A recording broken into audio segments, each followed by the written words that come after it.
on, guys. And so we've been humiliated in every sport. We've still got something that Gary can't take away. Our pride? Hell no, we never had that. We have got the great Wade Boggs pants. Well, it's either this or nothing. We're number one!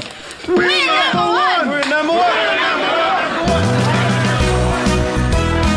I just wanted to let you know about my study group. Oh, don't be a fuddy-duddy. I'll be your study buddy. I'm about to embark on one of the great challenges of my scientific career. This work right here is going to change history. I think this is going to be our greatest mission. I don't have time to study.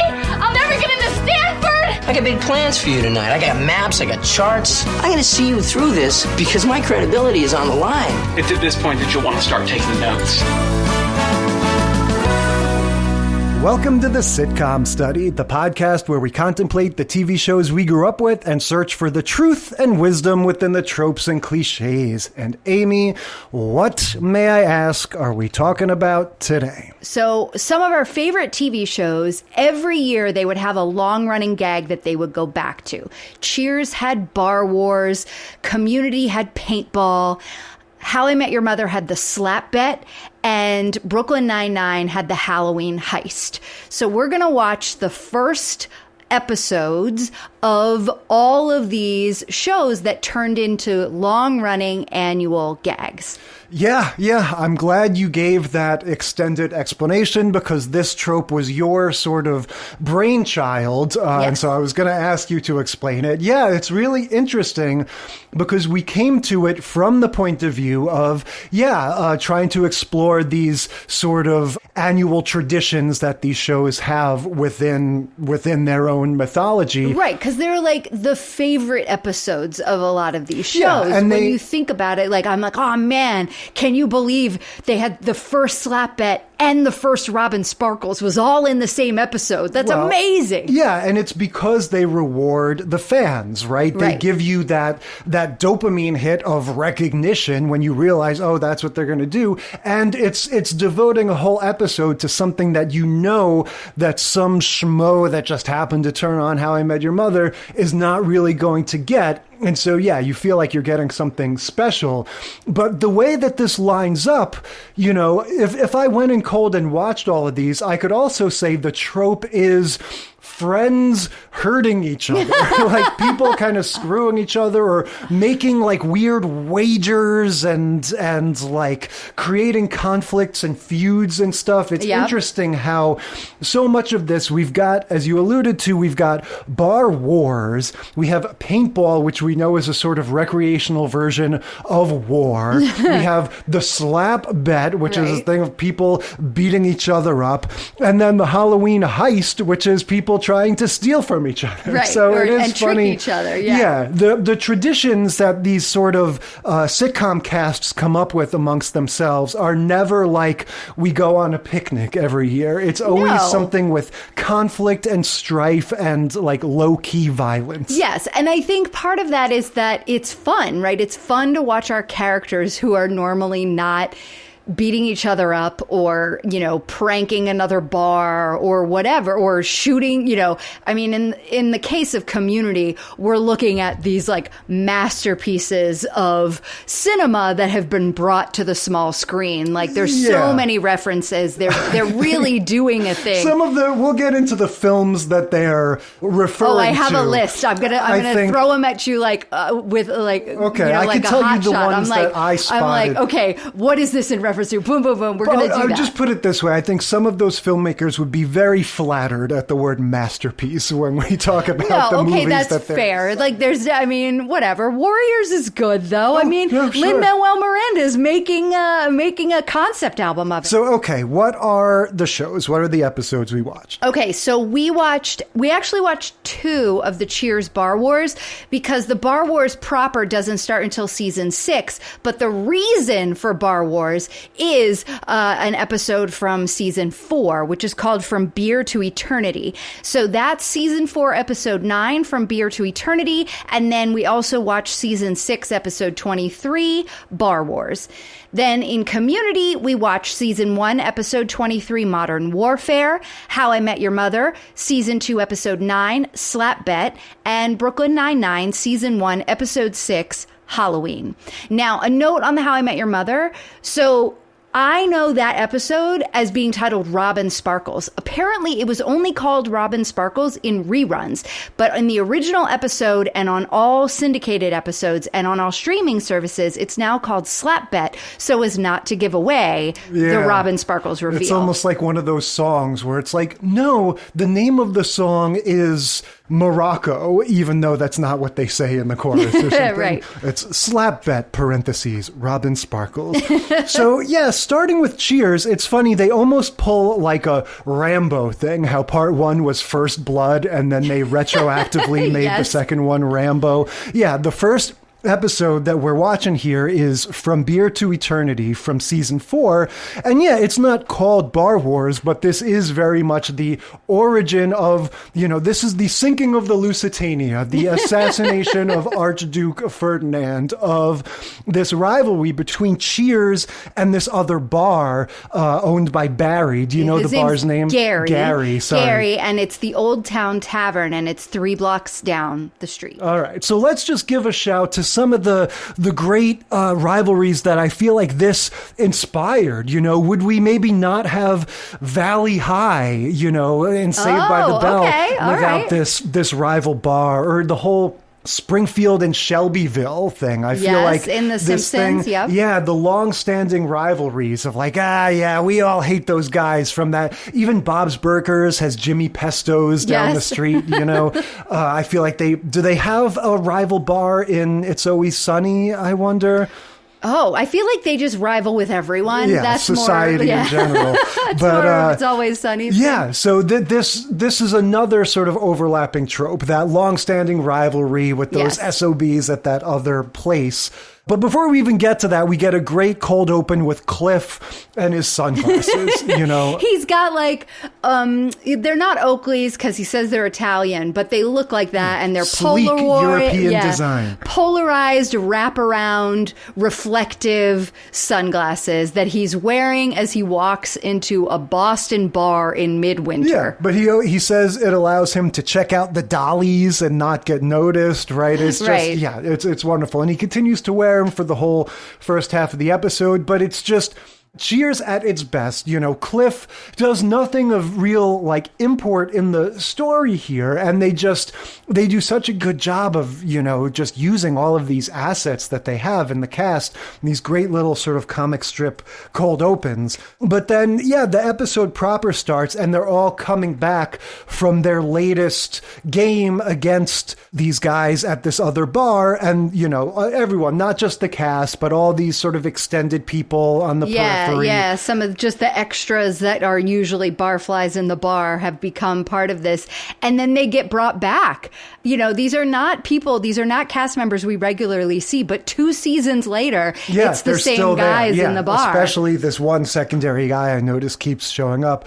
But they keep losing, and Sam is worried that he's going to lose his jock cred. He's like, this is a sports bar. I'm a former, baseball star. If it gets out that we keep losing to these intramural games to this other bar. And they list off all the sports. I mean, there were so many of them, and then somebody listed more later on in the Bar Wars episode. Norm listed I think he was ping pong. They just listed off so many. But it was let's see, what did it say? Basketball, baseball, darts, with derision, all of these, volleyball, I think he says. So then they finally come around to, we've got to challenge them to a sport that we can win. And Carla's like, I got an idea. Where do you see a bunch of drunken fat slobs winning games in a bowling alley? Yeah. It's because this guy Gary comes, he's the sort of ambassador. So now, did you track that in the season 6 episode that's called Bar Wars, it's a different Gary. It's funny, when he first showed up, that was my gut instinct, is this is a different actor. And then as it went on, my mind, I guess, kind of, already retrofitted him in. Right. So we need to keep track of this guy's name because based on their availability across 11 seasons of Cheers, these two guys played Gary like every funny. other season. It was off. always swapping back and forth, and nobody really noticed because it was long before streaming. So and they kind of look alike. Yeah, frankly, we watched these right after one another, and it worked on me. So there you go. I just figured. In the original Gary in the very first episode, his name is Joel Polis, and he does go bald later in life. Like if you see his picture now, he's bald. So you're right on the fact that he ends up looking like that other girl. And then the other guy, his name in the season 6 episode that we watched, it's Robert Desiderio. So we got Joel and we got Robert. We got to figure out who's the best Gary by the time we get to the end of all these Bar Wars episodes. Joel has kind of like a young Jack Nicholson thing going on. He's got the hair, balding, but still that kind of early 80s vibe. And he comes by to taunt them. And so Sam throws down, and Carla's kind of like by his side, kind of feeding him what to say. It's her idea to do the bowling thing. And so, when he talks to him later on the phone, Sam is like, tomorrow, Vic's Bowlerama, we rumble. It's like the Sharks and the Jets, and of course within their ranks in Cheers, they're like, all right, who's going to be our team? Who's good at bowling, whatever. And Woody, right, played by Woody Harrelson. Yes. He reacts to the mention of bowling the way Spencer and iCarly reacted to the mention of pranking. Pranking, right? He's just like, oh, nope. He just like turns and walks away and I don't want busies any part himself of this. in the corner. Right. So obviously he's going to have some sort of dark history with bowling. Right, which we do find out later on because Carla starts to notice his weird affect when anytime they're talking about bowling and getting ready for this rumble. Yeah. And so we come to find out, and I found this whole thing fascinating, that he used to be a championship bowler, but he injured someone while bowling. He threw the ball down to pick up an 8-10 split, and the pin flew out the wrong way, conked a guy in the head, and made him so dim-witted he couldn't even stack pins anymore. Yeah, it was Sully the maintenance man. There he you said go. old Sully got too dim-witted to continue bowling maintenance. Yes. And when he says, he was only an innocent maintenance man, and Sam goes, come on, buddy, he knew the risks. This whole thing, very funny. So it sets up this story that Woody is probably going to be the ringer, the one that's going to save them in the end. The whole show heads to this bowling alley. Yeah, and which again, we very rarely get outside the bar in Cheers. Well, and we really get there. We go into Old Town Tavern multiple times in the second episode. We spend half of the first episode in the bowling alley. It was great. Yeah, I feel like we can often leave Cheers for we get someone in a little apartment set here and there. But this, we get that, James Burrows' mark of quality that we always call out. This bowling alley is real, right? It's got to be. You can see, like, as far as the eye can see, certain shots. You can go see, in the perspective, like in the background, all of the lockers and then the doors that go out into the outside world, and you can see people walking around and the door that goes outside. into the bar area of the. Did your bowling alley where you guys went growing up have that like separate bar area where only the grown-ups were allowed to go in, and they had the cigarette machines and they served drinks in there? There would be arcade areas sometimes, or like pool hall areas. But this bowling alley is like that. Like, it's big and it's got all kinds of stuff going on, and there's tons of people there, just like they really flesh out their whole bowling team, the opposing bowling team, all other random and then, people. all the people that are patrons of either bar just there supporting their bar. And I want to call that out. Just again, talking, like, comparing it to the, Girl Meets Worlds of the world, like these sitcoms where it's like, oh yeah, we blew the budget on getting one person to hang out in the corner of the room. Like, they really make you feel like you're in this bowling alley, and it just, I don't know, it really has that, again, has that mark of quality. Oh yeah, and absolutely. And you could even see the difference because, Cheers, I think it, like a lot of the James Burrows shows, shot on film, looks really nice.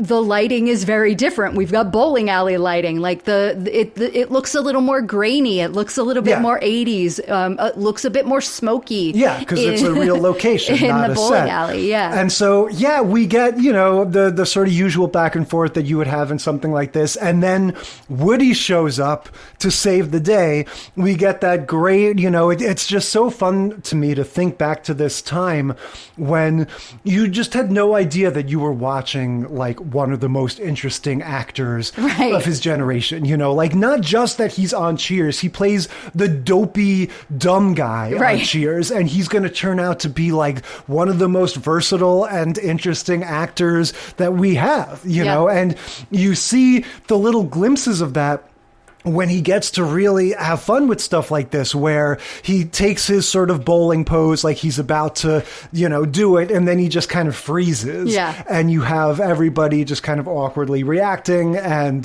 Sam comes up to him 3 times and is like, buddy, you don't have to do this. Hey, can I help you with anything? Don't worry about it. Well, so how did Woody get there? Diane drove him. And she has what I think is probably the greatest little mini monologue describing a bowling alley ever. She says, the alleys. It's really a sensory experience, The scent of Aquanet on a beehive hairdo, the roar of polyester rubbing against old Naugahyde, the sight of a cigarette stubbed out on a patty melt. All this, plus the anticipation of placing your feet in shoes only 7,000 others have worn before you. I was like furiously scribbling, trying to get this written down. It was hilarious the way she said that. Yeah, and she's going to turn out to be the real ringer. Yes. She's going to be the one that's like, oh, I don't deign to bowl for fun, but that doesn't mean that I'm not really good at it. Yeah, she has some backstory. Yes. So turns out she had to have a PE credit in college, and so she opted for bowling so she didn't have to run, she didn't have to sweat, she didn't have to do all these other things. And then she was like, well, actually, we did sweat. And Carla's like, you don't sweat in bowling. She was like, you do when you're wearing tweed. Yeah. Now, go ahead. Well, we should say what motivates her to finally step in and reveal her skills are that Sam and Gary, the captains of their respective teams, are basically wagering the women on their team. They're doing, it's the old Saved by the Bell move. Oh, give me a date with Kelly if you win, or if I win, So Sam wants a date with Tawny, or whatever the woman's name is, who works, who's a blonde good looking. lady we've seen. Yeah, good looking, works at the other bar, works at the Old Town Tavern. And Gary turns out to be, magna cum laude from Princeton.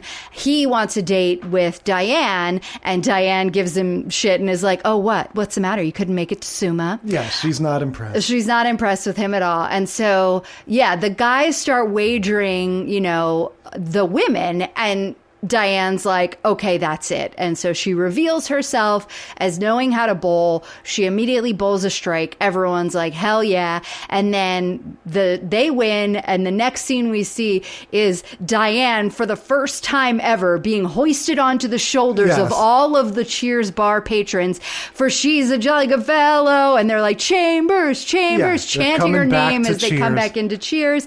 Everyone loves her. Carla's like, for the first time, you did something that didn't make me want to shove a rat in your mouth and sew it shut. Like, I mean, it was great. It was like Diane gets a little bit of redemption where she's, especially at this point, this is like midway through season 4. Yeah. She and Sam have broken up. I think Frasier comes in this season, and like everyone just gets meaner and meaner and meaner. They already are mean to her, but like they're just, Yeah, and she observes that Sam has grown because he's sort of like reluctantly accepting all of this. Like she says, oh, a few months ago, you would have never allowed a woman to, to take the credit. To be the one that did the winning. Yeah, you exactly. undermine her in some way. So, yeah, we get that little beat. But basically, yeah, this is, I could see this. I have no idea what the behind the scenes narrative was, but I could imagine this is a fun idea that they had that went on to be an episode that everybody liked, and they decided to revisit it, right? And make it a tradition. Yeah. So now we can fast forward to the season 6 episode. This is season 6, episode 23, kind of close to the end of the season. So season 4, that's Woody's first season on the show. Everybody's just getting to know him. Season 6, he's fully established, and so is Frasier and Lilith. So we get the beginning of this episode, Frasier and Lilith having one of their sort of, tit for tat kind of conversations where they are psychoanalyzing each other. Like, aren't you being a little bit controlling? Well, aren't you being a little bit anal? Well, everything's anal with you. And so kind of going back and forth with their therapizing talk, which cracks me up because that's just how we all talk now. Yeah. We've just, in general, the average person has become more savvy about all oh my this God, he's so narcissistic. Freudian stuff.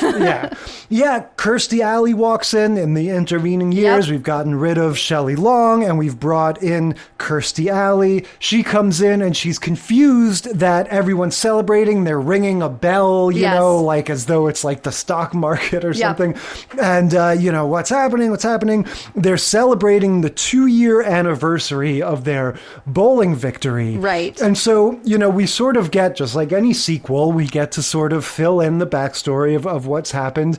And it does seem this Gary guy is always calling them wanting a rematch, and they're like, no, we won last. Yeah. We're just going to refuse to ever engage again. We're just going to always celebrate the one time that we won at one thing. Right. You beat us 12 times, or what did Sam say? It's 19-1, but we're on a winning streak because we won last. Yeah, they wait every year for the ceremonial call to Gary, right? Yep. Where they call him up and gloat. So yeah, this whole thing just seems like not the most classy attitude. So while on their they're part. gloating, though, while they're on the phone gloating, Gary has a ringer, somebody in the bar who steals the little trophy that they have from the bowling tournament while they're all cheering and gloating on the phone and leaves. And so when they get off the phone and they go to hoist the trophy and cheer again, they realize that it's gone. And somebody's like, this reeks of Gary. Yeah, Norm goes, it was probably that guy in the corner drinking all that imported beer. None of us could afford that stuff, So the Old Town Tavern folks are a bit hoity-toity, I guess. Yeah, but so they go to the bar, to Gary's bar, and we get, like you said, we get their whole, that's got more of like a restaurant-y feel, all these like freestanding tables. Sam says, I'm taking Woody, we're going, and they go, and there's a funny little bit where, he says he needs some young muscle, so Woody tries to jump over the bar, but then like knocks over 3 beers, hits his head on the lights, like whatever, it's very funny, and then they leave, and then I guess they come back, or maybe Carla comes back later with the broken trophy and reveals what happened, so then they have this whole conversation about revenge, like, all right, that's it, he threw the first shot, he broke our trophy, what are we going to do to get back at him? Frasier's like, revenge just leads you down a pathway that you're not going to be happy with, and then they give him shit because they're like, didn't you sign after Diane left you at the altar? Didn't you sign her up for like every mailer ever? And what did he say? He says the pompous witch deserved it. Yeah, Frasier definitely gets to be a little sort of lowbrow at a few points in this, I noticed. So Kirstie Alley suggests the one thing that you can win at is maturity. Right. And, they take that as seriously as you would expect them to. And then... Well, so they act like they're doing that, right? They go over there, they have these bags, they're filled with champagne, they hand them the champagne and they say, we're going to win at maturity. And Gary's like, oh yeah, well, I already sent a dozen red roses saying good luck, good for you, cheers, whatever, trying to call the prank war over. But turns out they have come in the middle of the night, the previous night, and they've messed with all of the crystal so that when you take a sip, it dissolves. It's like sugar crystal. And so the champagne spills all over everybody. This was pretty, involved. I did not really understand what I was looking at here. That these were some sort of trick champagne glasses or something. You see them spill the champagne all over themselves, and then Ted Danson and Woody Harrelson are ha ha, got you. Oh, Carla's the one that's there. Yeah. But so then the guys, Gary and all his buddies, just sort of turn the table and shame them. It's funny, they use the word weenie as an adjective. They're like, this was a pretty weenie prank. And they're basically just you guys are lame. This prank was not that good. You didn't really get us. So then they get them back, and we go back and forth. So the Old Town Tavern they send over 2 guys that call themselves exterminators. They say they're here to control the rat problem. Classic move. If you're up against any sort of food establishment, first thing you do, just say we're here about the bugs, the rats. And then all the patrons empty out of the bar. Just the mention of it will be enough. And so then Cheers gets back at them, and they put sneezing powder in the ventilation systems, and they grease all the bar stools. And as they're coming back into the bar from having done that and celebrating themselves, they sit down on their bar stools, and they've all been hacked off. So they're all super short. And then they say, okay, we're going to let Carla have free reign. We've been trying to keep Carla at bay because she has mean, scary, probably illegal pranks. They're like, that's it. We're unleashing our secret weapon. She comes out all decked out in coveralls, carrying a VCR and a coax cable. And we're like, what's happening? What is she going to do? She hacks into their cable, their satellite feed of this championship boxing match that's going to play. And the bar is packed.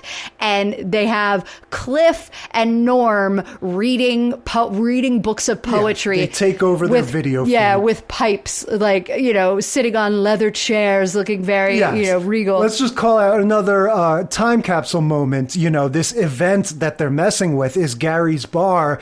He's like, all right, come on, everybody. We're showing the boxing match on the biggest screen in any bar in the metropolitan Boston area. Right. And I would say this screen is maybe 3/4 the size of our television. Yeah, but it is what at the time was considered a big screen TV. The TV in Cheers is tiny in the corner. Yes, this is before TVs were big. And like you said, they hack the feed and show the Cliff and Norm Masterpiece Theater thing. Right. So then, and they mention right at the top that Cheers is showing the fight, so everybody empties out of the bar and goes over to Cheers. There's a funny moment where we get this poor schmo that's in Cheers at the wrong place at the wrong time. He's just some old guy that has nothing to do with anything. And they all menacingly chase him out of the bar. Yeah. They're like, let's... We've never seen you in here before. Yeah. And then basically the same thing happens to Wade Boggs. Yes. Right? Because this is the ultimate sort of psychological warfare that Gary initiates, is that he calls a truce. Yes. And he has Wade Boggs show up at Cheers earnestly as this sort of Wade comes in and is like, oh, I'm supposed to, is this Cheers? I'm supposed to sign some autographs. Yes. Gary sent me over. But all the people at Cheers have convinced themselves that it's going to be a fake Wade Boggs and that Gary's going to pop out and make fun of us at some point. So they do that same sort of pack mentality menacing thing to him and chase him out of the bar. Woody goes, hey fellas, why don't we show Mr. Wade Boggs here just how much we like the Red Sox? And then he runs out, and you're wondering what they did. We later find out that they pantsed him. They pantsed Wade Boggs, that's right. And they're sitting at the bar, they're looking through his wallet because they've taken his pants, so they have his wallet. They're like, let's find out who this joker really was. His name's really Wade Boggs. I can't believe they went to all the trouble of making a fake ID for this guy and fake credit cards and pictures of him with some other famous baseball guy that I didn't know his name. And so it's all dawning on them that they have just chased off one of the Red Sox star players, and they're all heartbroken. Yeah, and that Gary truly has bested them. Now he doesn't need to do anything. He's made us destroy ourselves and through Frasier our suspicion. says that, and he's like, this is why I told you revenge isn't worth it. Yeah. Frasier, by the way, is sporting a yellow vest in this episode that I found very charming, unusual, but beguiling. But yeah, I love how this ends where they choose to celebrate having pantsed Wade Boggs. Right. They They're just like, kind of, no other bar could do that. yeah, they just kind of decide to spin that in their favor. They're like, we're the best at doing that. And it's if we started the episode going, oh, it's kind of funny how they're, using this one victory and trying to claim that that's the best. Now they've like sunk even lower. So you're really just getting that underdog mentality of like, yes, these people need the smallest scrap of any sort of victory or encouragement or anything that they can see as a positive thing to celebrate. So I don't know. What can we say in terms of establishing the trope? I think, do you have the information on like, did they set out to make this a recurring thing or did they just... I think this second one, so because we watched 2 episodes, once they decided to go back to the Bar Wars idea, they decided to go back to this, rivalry and then make it into more of like a prank war kind of a thing. I think even then, even on that second episode, they were happy to bring it back, but they weren't realizing at that moment that they were establishing this thing. I don't think that's true for some of our other shows. Some of our other shows, it's very clear they're setting up right at the beginning this long-running joke that they're going to reference, but that's because they're shows that came after shows like this, where it's become part of a long-running show to have these sort of annual event, long-running gags, fan favorites that you just like, you can't wait for the Bar Wars episode or you can't wait for the paintball episode this season. Yeah. You need an enemy to unite people, That's I think right. is what we're discovering. All right, moving on to How I Met Your Mother. Season 2, episode 9, Slap Bet. Yeah, so it's pretty rare that we've got a 21st century show already in our second slot here, but we've got a very modern lineup. So How I Met Your Mother, one of our personal favorites, even though there's lots about it, as we've discussed, that don't maybe age so well in the relatively small amount of time that's passed since this was on. 20 years. Yeah, I guess that's true. So yeah, I'm going to make the same comparison. I'm going to say that in this show, when we get our characters in the bar and they start talking about going to the mall, Robin reacts to the mention of the mall the way Spencer from iCarly reacted to the mention of pranking. And the way Woody reacts to bowling. Yeah. Super squirrely, super, never mind, I can't go, I don't want to talk about it, leave me alone, don't look at me. Yeah. In fact, she even says, I'd rather not say. Yeah. She's like, I don't like going to malls. I'd rather not say why. And so this is early days of Robin and Ted dating, right? We're still early in this series. Season 1 was all about him trying to get Robin. Now we're into season 2, right? And they are officially dating and they're happy, but they're still learning about each other. And Robin is she keeps things close to the vest. She's a very private person. And Ted is, way over the top, all in, oversharing, right? So he and his model of a great relationship is Marshall and Lily, who share everything always. And there's a couple of fun little bits about how they basically at the end of the day, they sit down and they tell each other every single beat from the time they take off their PJs to the time they put them back on. What they had for breakfast and everything. Yeah, this is going to create an interesting sort of dynamic because all throughout the episode, I'm thinking it's one of those where I get frustrated on everyone's behalf at different times. Like, this is definitely a real thing, particularly I feel like when you're in your 20s or younger, where secrets between your close friend group are sort of not allowed, Yeah, well, it just doesn't happen. Because even if, we've talked about this with the whole, the spouse gets to know or the significant other gets to know.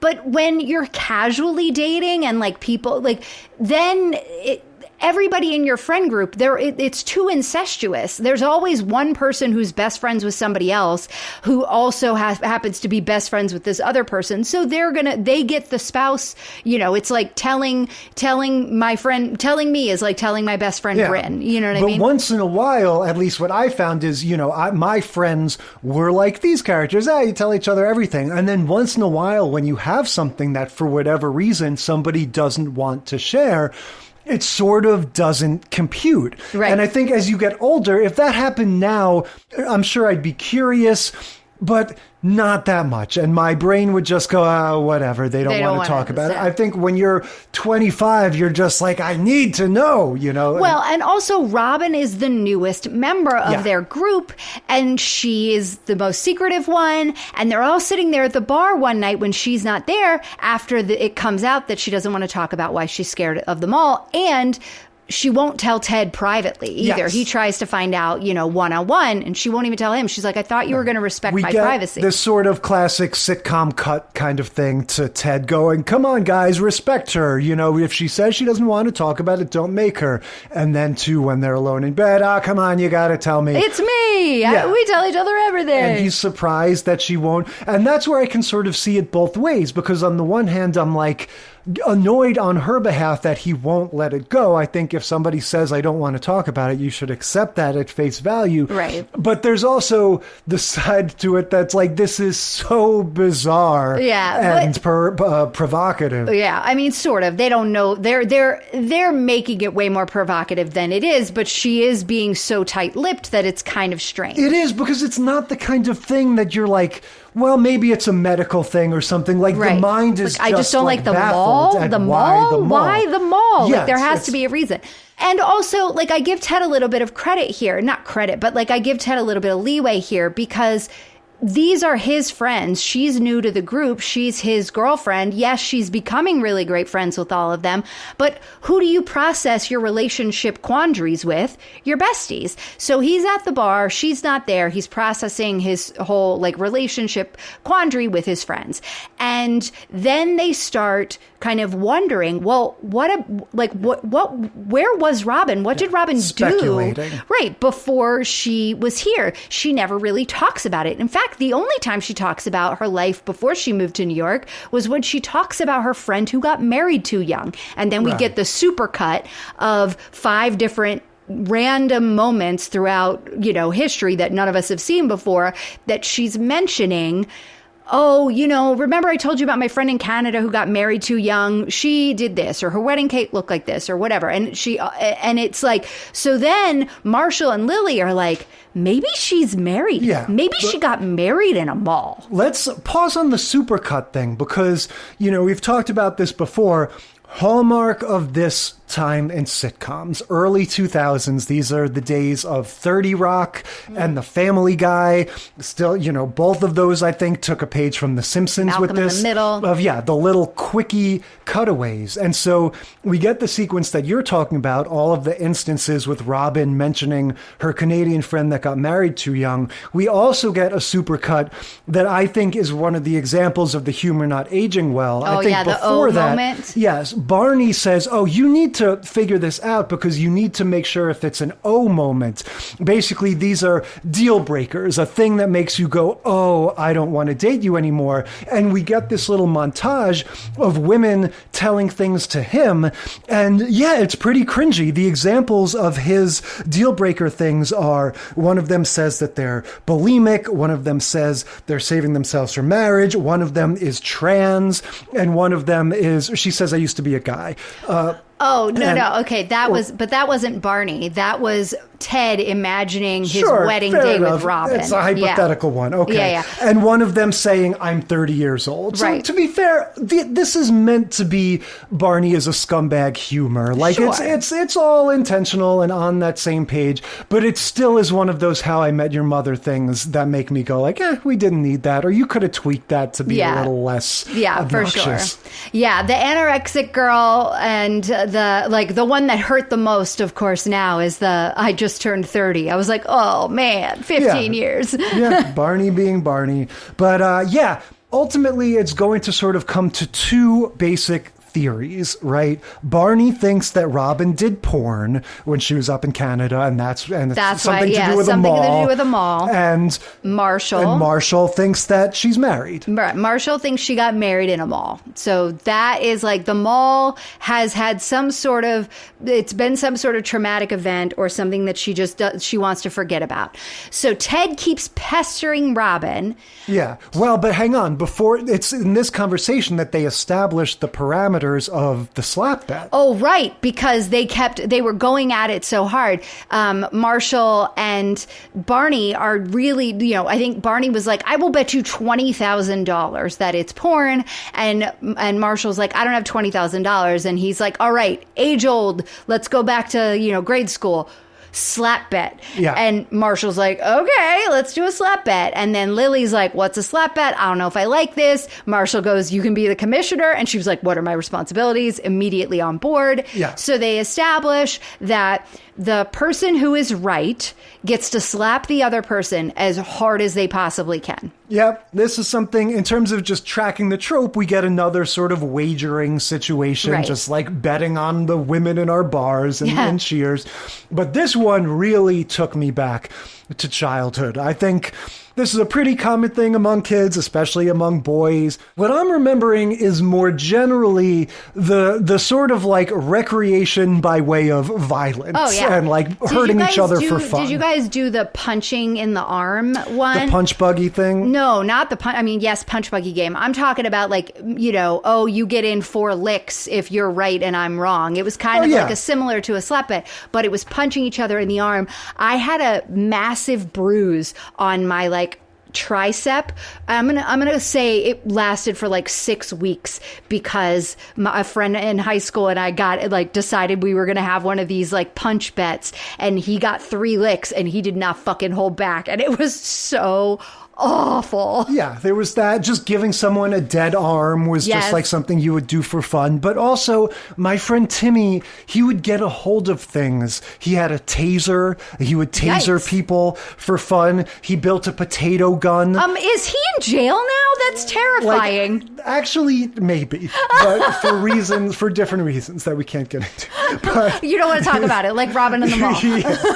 He built a potato gun. I don't know if you know what that is. Yeah, I know what a potato gun is. And shot people with it. We did that, but we did marshmallow guns. So just the thing of it's fun to hurt each other, and that continuing into our 20s was definitely something that rang true to me. And as you can imagine, I was never on board with any of these things. Jay doesn't even like to play fight. I'll get a bit oh, I'm so silly. Let's tickle play fight. Let's wrestle and then have it be sexy. Tickled. And he's like, I don't like any of this. I don't want to wrestle. So Robin and Ted are playing Scrabble when Ted confronts her with the marriage thing. He tries to be casual. He's trying to be casual. He's failing. He plays husband in Scrabble, but there's a P, and she's like, there's no P in the word husband. And he's like, oh, isn't it so funny that Marshall thinks you were married? And she kind of pretty quickly realizes that he's digging for mall information again, and she just stone cold lies. She's like, yep, you figured me out.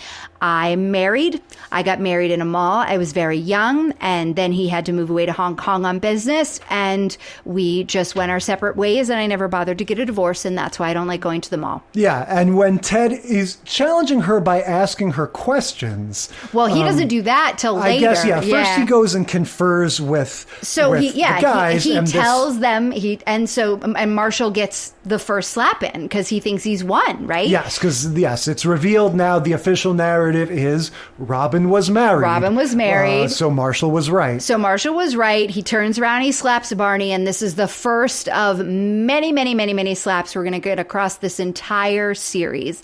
So he slaps Barney, and then we come to find out the next day because Ted is like, oh, I don't really know if this adds up. It was all too easy. I'm feeling uncomfortable with this as an answer. Or maybe this is what you're getting to, but Marshall looks into it. Because Ted says it. Yeah, Ted says that. So Marshall goes and looks it up in the law library. He can't find any records of her ever having been married. He tells Ted, but he's like, look, this is a settled bet. You can't tell anybody else. Like, you can talk to Robin about it, but like, don't tell Lily, don't tell Barney, obviously. So Ted confronts Robin again, but this time he's like trying to ask for specifics, and she is just giving them all to Marshall him. Has advised Gotta lawyer him. Yeah, lawyer her. Yeah, do the lawyer thing. Ask her lots of questions, try to trip her up with the details. And so he's asking her all these questions, and it's very funny. She's got this whole narrative in her mind of like, again, an American Psycho style wedding, you know, with all this yuppie opulence where he's like, what was the dinner? Blanc. Oh, it was roasted lamb and rabbit's tail over, whatever, like giving all these details, and they're getting faster and faster. It's this great rat-a-tat between Josh Radnor and Colby Smulders, and then he finally goes, what was the name of the husband? And she can't answer that. She's like, Yeah, and so that's how he knows it was all a lie. It was all a lie. Meanwhile, Marshall has recounted his entire day to Lily, and says,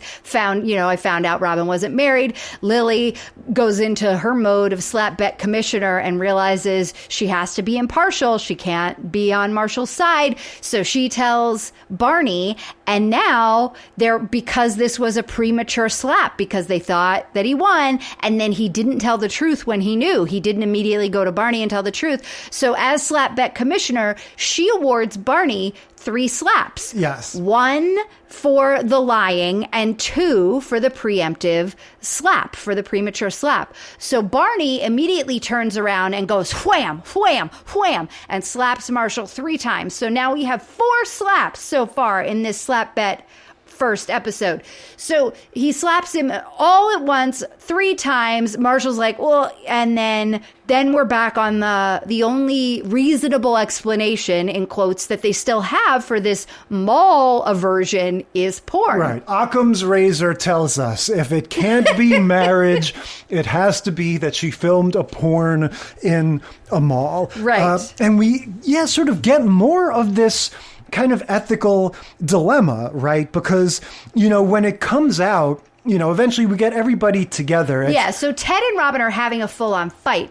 Robin's like, I can't believe you told your friends. I trusted you with one secret. Yes. What I told you was my biggest secret, and you couldn't even keep that. I was testing you. Yes, and he keeps saying it was a fake secret. You were lying when so you none said, of it matters. Yeah, and I am 100% team Robin on this. Like, it doesn't matter that it was a fake secret, you know? Like he don't still tell if I wasn't ask you not supposed to tell. Yeah. Tell anybody. Yeah, and so I think that she's very much in the right. Again, it's the, sort of ultimate answer to this is going to be so silly and fun that it's not really worth getting worked up over. But I do think in this whole scenario, she is the victim. Like, they should have left her alone from the start. No, but this, like, to me, as amazing as this episode is, and it's all, like I said, it launches 2 long-running gags that go on in this show, both Robin Sparkles and the slap bet. It's amazing. But what it also shows us is why Robin and Ted shouldn't be together. This is one of these episodes that kind of shows us early on, like, they just are 2 very different people. And they can be great friends. Yeah. And that's fine. But like, they aren't meant to be in a relationship with one another. So anyway, so they're having this fight, and then Marshall and Lily come back in, and they're like, look, kind of trying to be like, don't be mad at him. And then Barney comes in, and Barney's like, I've been watching a lot of porn. I got a guy in wherever, Singapore, who has sent me a VHS that's on its way. But before he did that, he uploaded it to MySpace. We're going to watch it right now. And Ted realizes he's been a dick, and he's like, no, closes the laptop. If Robin wants this to be private, it's going to be private. You guys, we're going to leave her alone. She's asked, right? Like, too little, too late, but he's doing it. And Robin's like, oh, that's really nice. Thank you, Ted. But also, like, if it's already going to be on MySpace, like, at this point, who cares? Barney is in full-on sociopath mode. Yeah, like, I'm going to show this thing no matter what. It's very funny that he refers to MySpace as the platform that he's going to distribute this on. But yeah, it's 2006, so that tracks. Yeah, Robin has this air of resignation, like you said. Whatever, just show it, you assholes, Yeah. And so, I think we, the audience, all know, like, watching this for the first time, whatever this is, it's not going to be porn. That's so even funny. if you I did weren't- not. Really? So way back in the day, in 2006, when I watched this for the first time, like, you got to remember, the early aughts were this very horrible time to be a woman. That is true. Like, this would truly be like everybody's sex tape was getting released. Oh, yeah. I'm not saying it couldn't happen in real life. Kardashian was making sex tapes in order to release them so she could get famous. Like, this was not outside the reality of like what we were kind of being faced with in pop culture all the time. So I just remember being like, oh my God, they're going to have Robin have like a secret porn backstory. That's crazy. And then it starts just like a porn. Naughty schoolgirl scene with her. How and can her I get out teacher. of detention? Yeah. Bite my lip. Yeah. Ted comes over to shut it down, and Barney's like, out of respect for Robin, we don't need to watch anymore, but I think we know what this is. And he turns around and slaps Marshall. Now we're on the 5th slap of this episode because he won. He thinks he's won the slap bet. So he turns around, slaps Marshall, and Robin's like, you guys thought I did porn? Fuck you. Like, I'm not, like, I thought you knew me. This isn't porn. I wish it was porn. At least that would have, like, some kind of cred. This is way worse. It's way more embarrassing. She opens the laptop, hits the space bar, and now we get zoomed in to the Debbie Gibson / Tiffany music video that is Robin Sparkles' Let's Go to the Mall. Yep, it's great. We get, today. whatever, 28-year-old Colby Smulders dressed up in a little wig or whatever, pretending to be her teenage self. And yes, very... They cut away to her and she goes, I was a Canadian teenage pop star. Yeah, it's, and when they ask, of course, why does it look like this came out in the mid-'80s? If it was the 90s, she explains Canada's, a decade behind. The 80s came to Canada in 92. It does. If we remember the, Banana Splits or the Hot Sunday video, the Saved by the Bell girl group from the 80s, their workout-themed video, maybe same director could have made the Robin Sparkles mall video. It's fabulous. The acid-washed jean skirt, the leggings with the lace at the bottom. The totally fake mall set behind their little atrium that thing. looked exactly like the mall that I went to growing up. Yeah, and of course the song itself. Yeah, exactly. I mean, she's just getting down, She's like, let's go to the mall, everybody. And then she's got her backup dancers, and there's a little robot that comes in. Yeah. She's high-fiving her bandmates.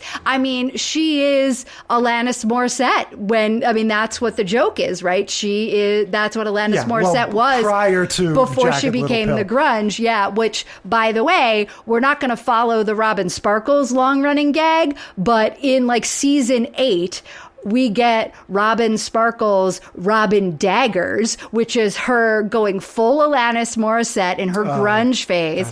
She has long black hair. She's singing just like Alanis. She's got words written all over the wall. She's like, you left me. Why'd you leave me? All this stuff. It is brilliant. Yeah, so definitely, if you don't know what we're talking about, I'm sure you can watch this Robin Sparkles video on YouTube. It is, it's just lots and lots of fun little gags and touches and stuff. And of course, this means that, as they put it, someone has suffered from premature slapulation. That's right. Because Barney just assumed it was a porn by only watching the first few seconds and has slapped Marshall. So the slap bet commissioner comes in with 2 alternatives for Barney as punishment for his early slapping. And she says you can get 10 slaps right now, right in a row, or you can choose 5 slaps doled out for all eternity. Yeah. And both sides are argued. Robin's like, choose the 10 right now. Otherwise you're going to be like worried forever. Yeah. Ted's like, why would you have 10 when you could get 5? That's stupid. Barney agrees with Ted, says 5. And now we've set up the next 10 years or 8 years of their lives because it's going to stretch out all the way to the last season. Yeah, and I do kind of agree with whoever said get them all out of the way now. Yes, I agree too. 10 slaps in a row. You never have to worry about this again. Slap bet over.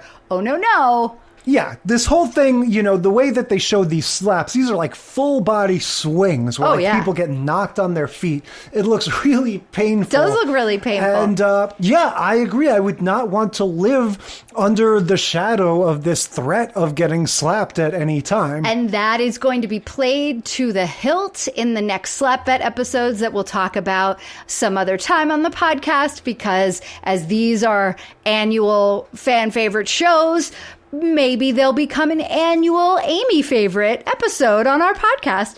So Barney chooses 5, and then Marshall reaches in to get his soda or something off the table in front of Barney, and Barney flinches.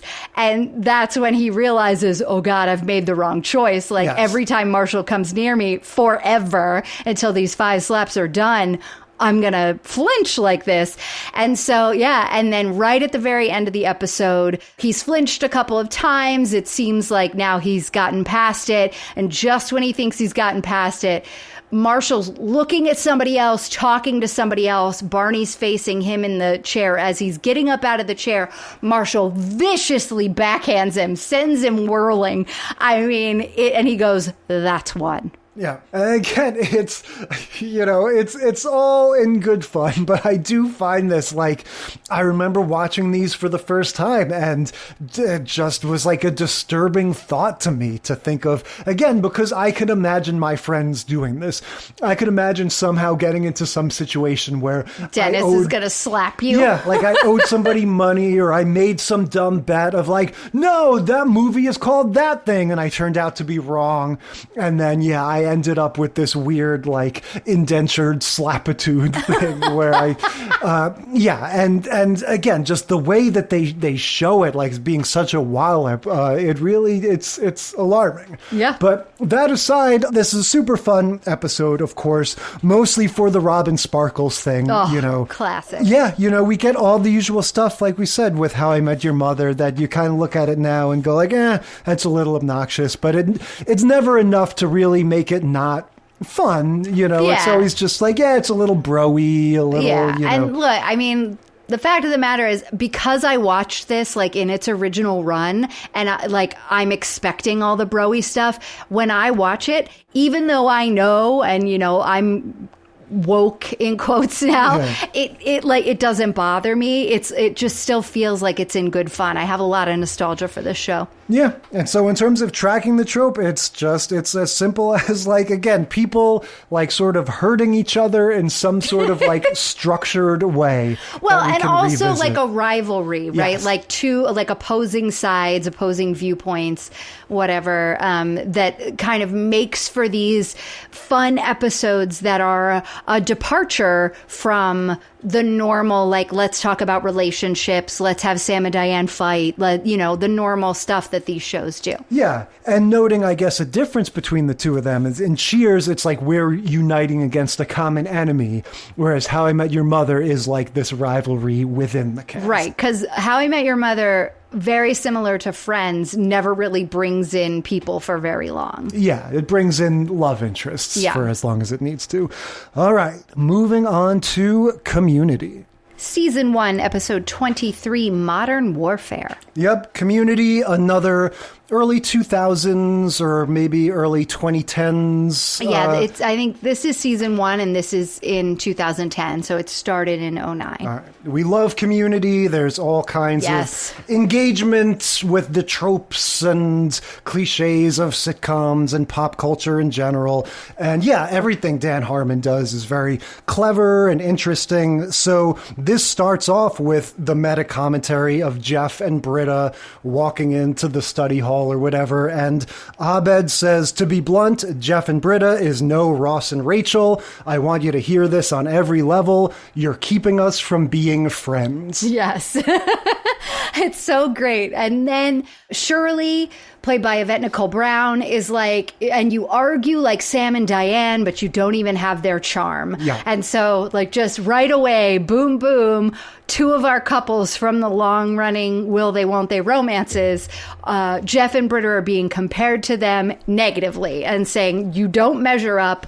It's not going to happen. The sexual tension is literally ruining our show and our group. We need to move on from this. Yeah, and we should say that arguably, if we were tracking Jeff and Britta as a will they, won't they couple, this might be one of the episodes that we would include, because this does have a sort of this is a will they moment in that juncture. But we're going to pivot to the paintball story. Well, and also this is laying the groundwork for what's going to happen in season 2, which is they totally move away from this Jeff and Britta storyline, and they, what Abed says is like what Dan Harmon is thinking, you know what I mean? And so they do move on from that, and they'll bring it back here and there when it suits, but it really isn't. They are not a will they, won't they. Well, in fact, Jeff and Annie become more of a will they, won't they in a weird sort of way later on. And I agree with that, because the reason why this show was a tough sell at me at first was because that first episode, the way they introduce that Jeff and Britta thing is kind of hackneyed and lame. It's like he's lying to her and he's making up this whole study hall thing just the to whole study trick group, her. just to try to get in her pants. Yeah, like the whole thing. And plus he's, however many years older than her. Just the whole thing feels a little creepy and lame. And so once the show starts getting into all this other fun stuff, I completely agree with Dan Harmon's sentiment of like, we don't need this will they, won't they with the two pretty white people at the center that we thought we did. We can kind of do other stuff. Yeah. And so they call it out. And I think just one little nugget of a brilliant moment in a brilliant show. This is one of these episodes of television that I feel like I can go back and just watch over and over and over again. And I can't say that about a lot of shows, you know, or a lot of specific episodes.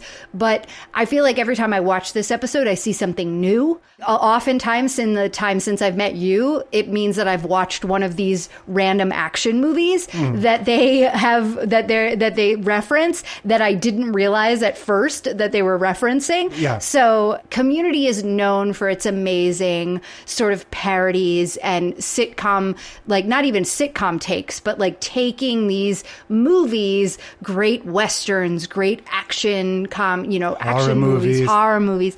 There's an amazing Halloween zombie episode with the Halloween dance that like one of these Halloweens I'm going to force you to do on this show. Because again, like I could watch that episode over and over and over again. There's always, because it's an ensemble show, there's always so many storylines going on. There's always so many things happening. And when they do these like big group events, all of those things sort of taking place in the same space and time, it just really makes it feel like a little mini movie. Yeah, and it's because the Russo brothers and the other directors that work on this are so good at tapping into the mise en scène, if you will, of those different film genres. Do you know this director, Justin Lin? Is he familiar to you? Yes, Justin Lin is the director of the Fast and the Furious movies and a movie called like the Better Luck Tomorrow, I think was his first movie. And there you go. He's directing this episode. Yeah. Explain the basic shape of this the way the Dean sort of explains the premise to Jeff. All right. Deedly Dean, Jim Rash, as he likes to do in many episodes of Community, is he comes into the study room when the study group is meeting and makes an announcement and says, hey, you guys, the spring fling's going on in the parking lot, so make sure you get out there, and it's going to be so exciting. And we're going to have a fun game of a full campus game of Paintball Assassin to see who wins a Blu-ray player. Only the Blu-ray player got stolen, so the prize is TBD. And then the study group is kind of, still, he leaves, and Jeff is annoyed because the study group's giving him a hard time for the sexual, not sexual tension with Britta. And he's like, whatever, you guys, I'm out of here. I'm going to go take a nap in my car.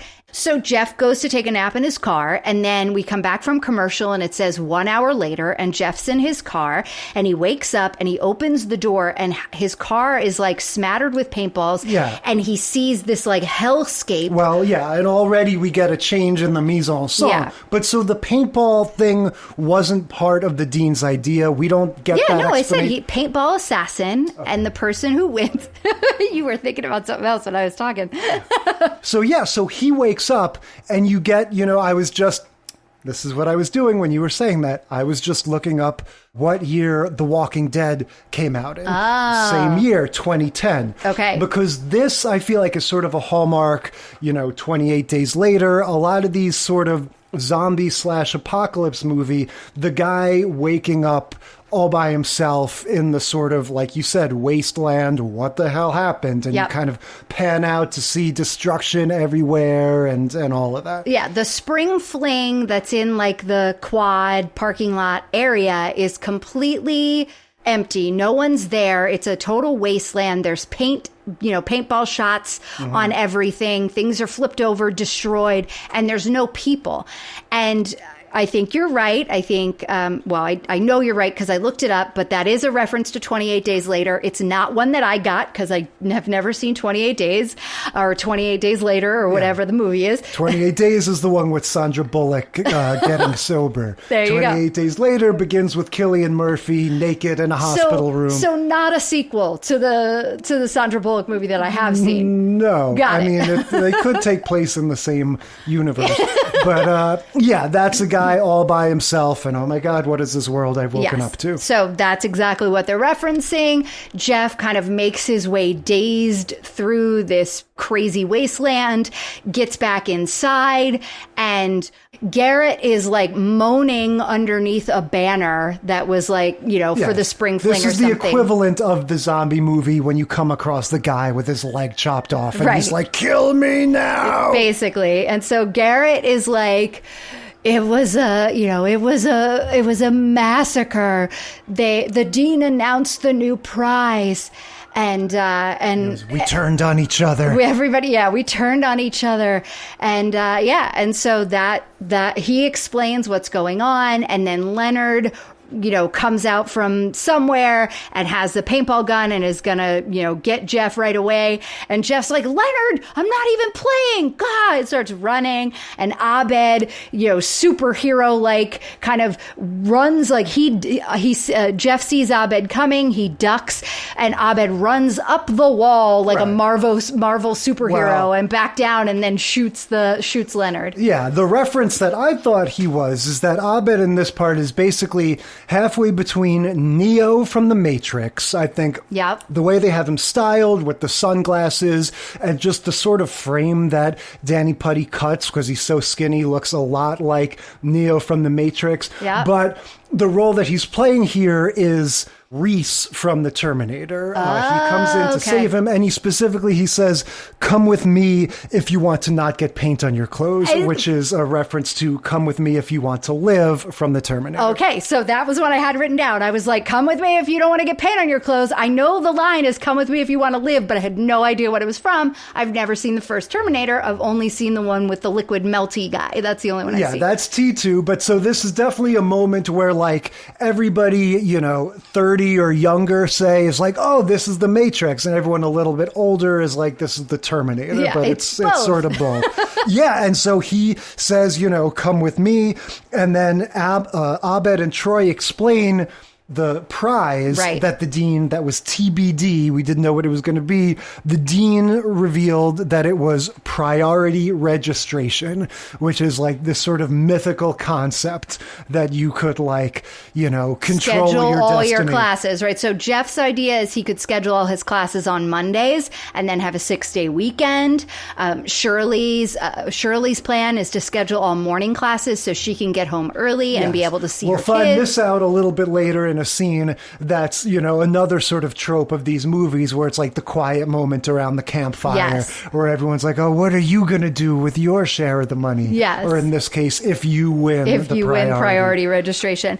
And so Abed takes Jeff to his base with Troy. They've formed an alliance and they explain that people started forming alliances, even though it's last man standing. Eventually they know they're going to turn on each other, but they're guaranteeing that they'll last longer if they make these alliances, and even if they know eventually they'll have to. This whole concept, of course, is pretty reminiscent of The Hunger Games and Battle Royale, the Japanese movie, right? They both have the same thing. You're familiar with The Hunger Games, at least. That thing of just like, the first one, though. Let's make alliances and stuff and try to impose some sort of order on this so we can feel a little bit sane and safe, and yet the whole notion of an alliance makes no sense in a last man standing situation. Yeah. Squid Game also, same thing. I think the same sort of notion of like, what do you do in this world where you're all in this together and yet you all are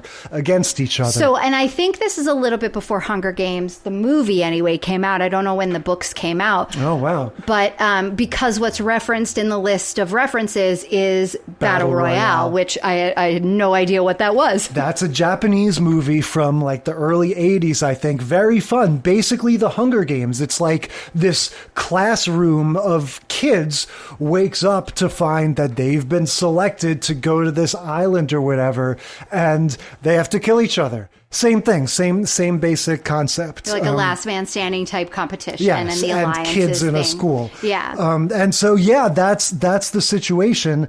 Pierce joins them. Yeah. Pierce, Chevy Chase. So they go out, kind of hunting, looking for people that are still left.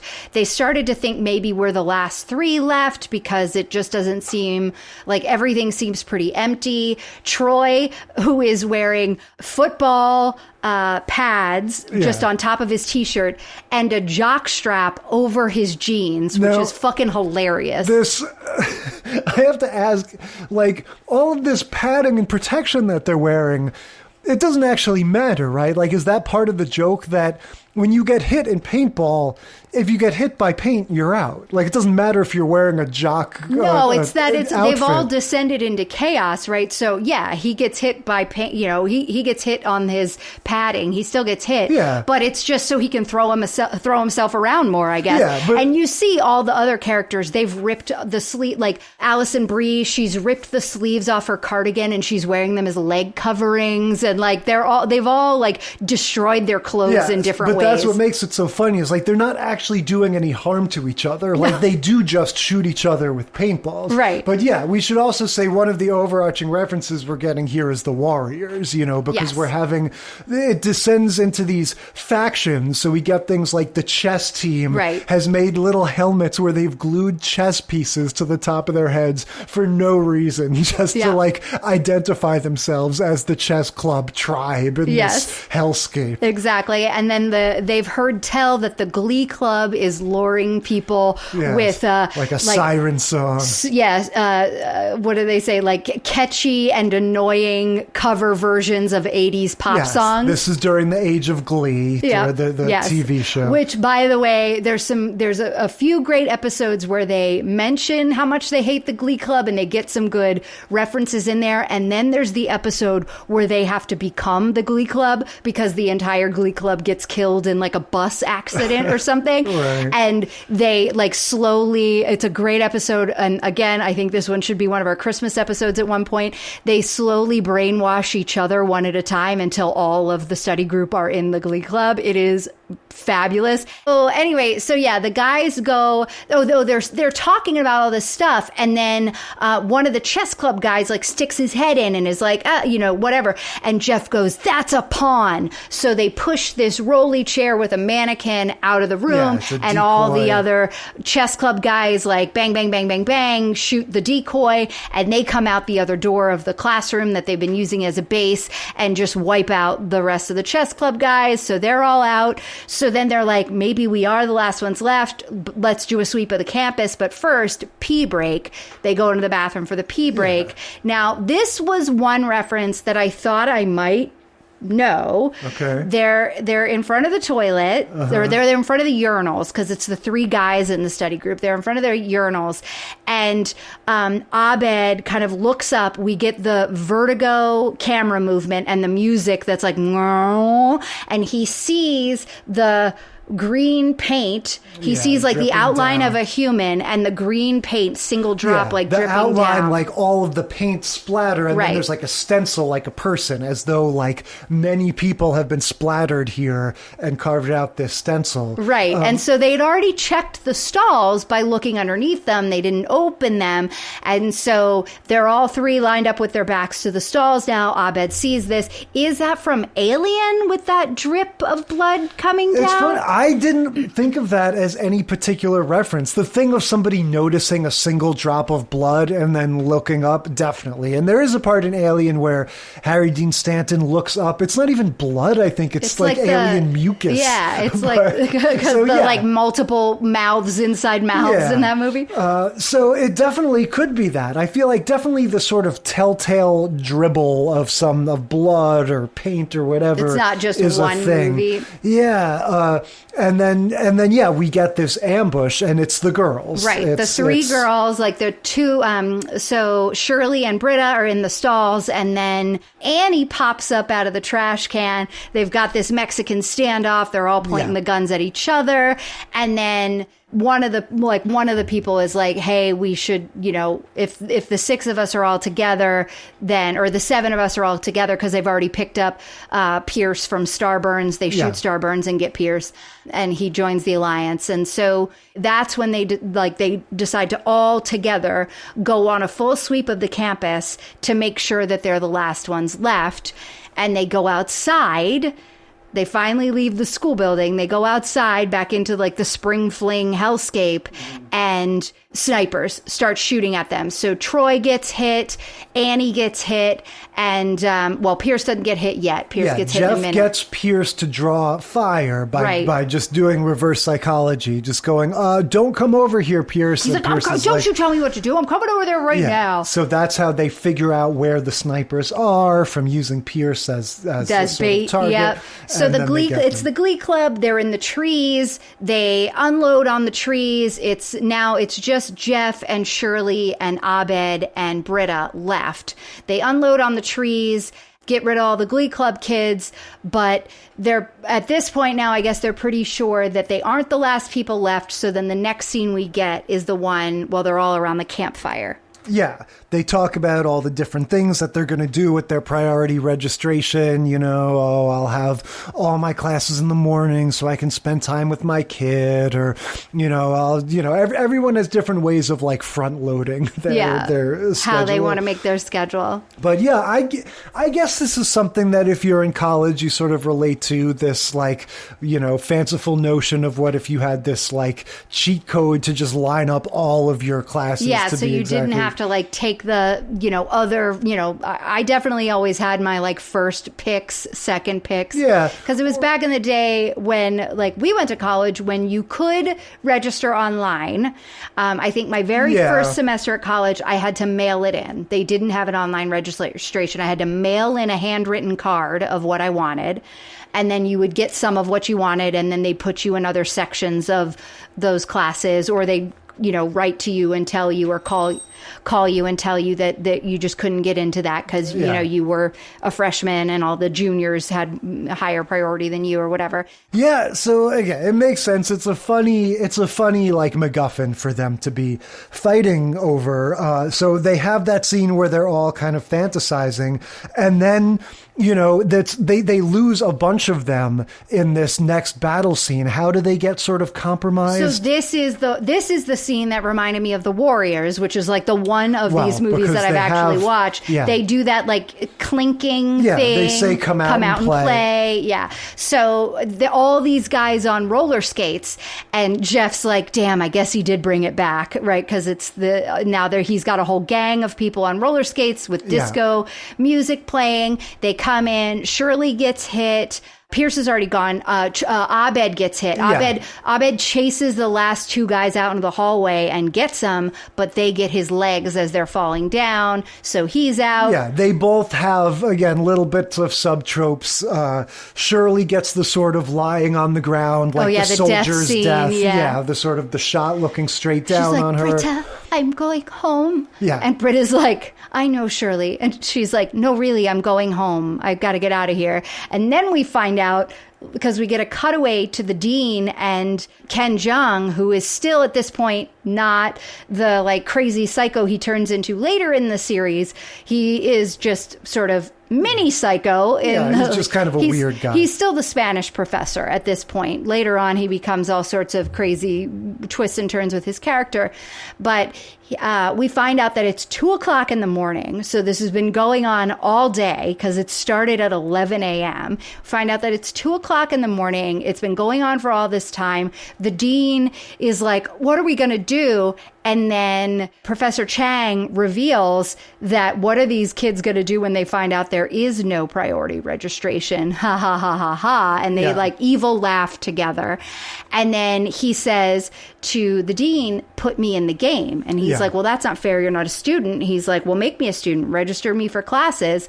Put me in the game. I'll wipe out everybody. I'll be last man standing. By the way, I play paintball 3 times a week and I bring my own equipment. So you can count on me. Yeah. Now, this is where we're going to have the Jeff and Britta stuff. They're going to have their tender scenes because they're now basically the last people standing. Yeah, they're the only ones left. They think Jeff has gotten hit, but he's like, oh, thank goodness, I'm just bleeding. I thought I got hit by paint. Yeah. So, they have a scene where they basically dare each other to have sex. They're like, oh, it would be so cliche. I guess all this sexual tension, I guess we're just supposed to start making out now. And and they do. And so, again, if we were tracking that, like this would be a sort of key moment in that whole thing. They get together, but I'm more focused on what happens next, which is Chang comes in. He's the piranha that's been released into this pool, Yes. And this is where we get the mise en scène of a John Woo film. Okay. We get him walking into the sort of like the door blows open. We don't get doves, but we do get the sort of like the high-pitched lady singing, like the opera singing, yes, and him kind of walking in center frame, and then it just breaks out into this battle where they're all running around with guns in both hands and stuff, like diving across the room, shooting each other with the guns at the same time. It just very... He's got an automatic, like, machine gun, paintball gun that is tiger striped. This is the very first kind of El Tigre moment that we get from him. Is this Scarface? Is this Say Hello to My Little Friend? Oh, sure. I think you could definitely get a little bit of that. Yeah, I think that's definitely in the stew. And yeah, just this thing about like sort of running and shooting each other at the same time with the guns in both hands. I feel like very Face Off, very just the John Woo movies of the late 90s. So right before Chang comes in the room and, basically is just going to mow down Jeff and Britta because they're the last ones left. Did you catch the Die Hard moment?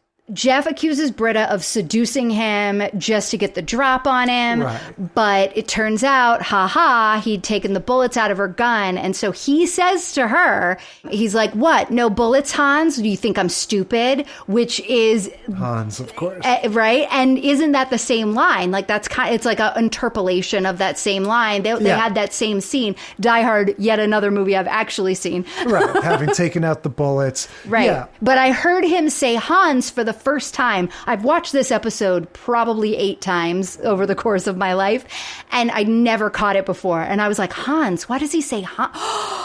That's Die Hard! yeah, I didn't notice that. And so when they finally subdue Chang, he's going to tell them, there's no such thing as priority registration. And then he reveals, like, he's basically strapped with a paint gun bomb. Right. What's that from? I feel like this is a very lethal weapon-y kind of, maybe it's something more specific. Or like but Speed. Yeah, the shot of Jeff Winger, jumping out at the camera diving. As the whole thing explodes. Yes, this had, to me, just a generic 80s action, lethal weapon type thing. And yeah, it's funny because nothing actually, like, it explodes inside the library with the glass wall, but because it's just paint, nothing actually, like, blows up. Right, it's just paint on everything, but he's trying to run and get out. So Britta kind of sacrifices herself so Jeff can survive. She's like, whatever, you won, you got the drop on me, you would have shot me anyway, so, like, it's fine, I'm giving in. And so she stands up and does the pierce where she, like, shoots at Chang so that Jeff can like shoot him and get away. Yeah. And they both like their paint pellets hit each other midair and explode paint on both of them. So they both get splattered, both Chang and Britta. And then Jeff emerges victorious. He takes the LT Gray machine gun. And then, Chang reveals the paint bomb. Jeff jumps out. And then the last scene is him like dirtier than ever. Like, how did he get so dirty just in the last 12 seconds? He's been to hell and back. And he gets into the dean's office and he confronts the dean with the no priority registration, and he sprays the whole place with paintballs, and he comes out victorious. The dean has, basically given in and will give him priority registration with the caveat that he has to, if anybody asks, it's because he has gout. No, it's interesting. You said that Hunger Games was like brand new at this time. So I got to look up when that came out, because this is 2010 and I just don't remember. Fair enough. Well, I think, like Jennifer Lawrence, maybe she would have been like 20. I think, but this is a trope that goes back with all this stuff. Like watching this, it definitely felt like, Hunger Games was 2012.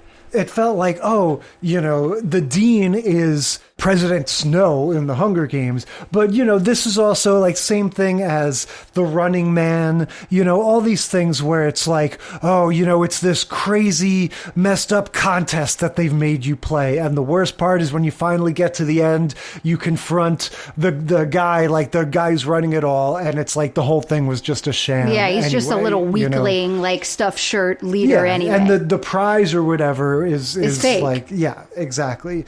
And so, we're going to get, the gang all back in the library, and Abed can tell that something is different about Jeff and Britta. Yes. But they don't admit it. And then Jeff, he donates his priority registration to Shirley. Right, which is what he was giving Britta so much shit about, saying that she would do, saying she's always like... virtue signaling? Yeah, virtue signaling. He says she's always acting like she's such a phony because she says she's going to do all this great stuff, or that she stands for all this, but truthfully she's just like a normal person and she's just talking.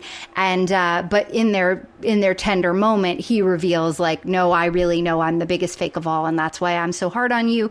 So Britta looks at him like, that was a turnaround, and he was like, I wasn't expecting it out of me either. Yeah.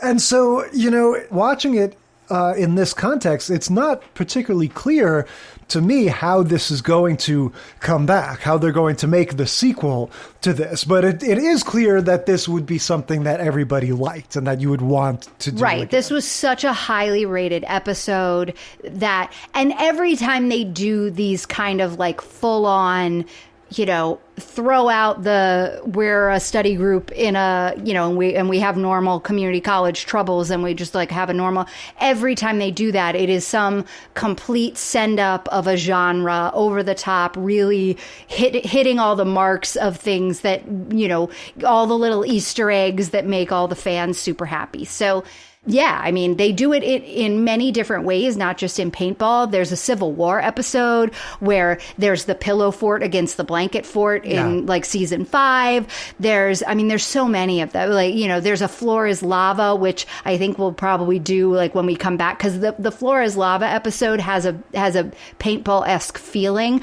So I think if we follow this trope throughout the seasons, one of the seasons we'll do the Floor is Lava game. In season 2, it's a 2-part episode and it's a Western theme, and that's really fun. And there's a whole like Han Solo moment that happens. It's great.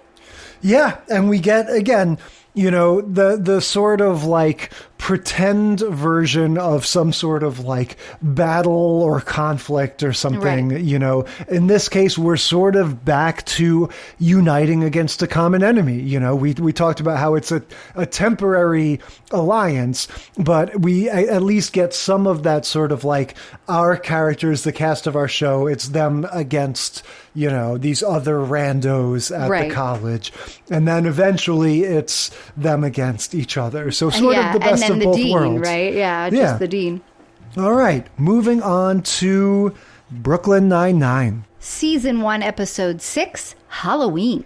Yet, Brooklyn Nine-Nine is one of the more recent shows, and definitely one of the more recent shows that I was personally really into, that I've watched straight through multiple times over the years. I was into all this when it came out. We talked about how, for me, Andy Samberg was a modest point of appeal, but Joe Latulio from The State was, it kind of had me at hello. Yeah. And this is a show I like a lot. And so we've got a clear overlapping trope here right from the get-go with Brooklyn Nine-Nine, this long-standing feud, tradition, conflict, whatever, is also their Halloween episode. Yes. And so how this comes about from kind of a conversation, right?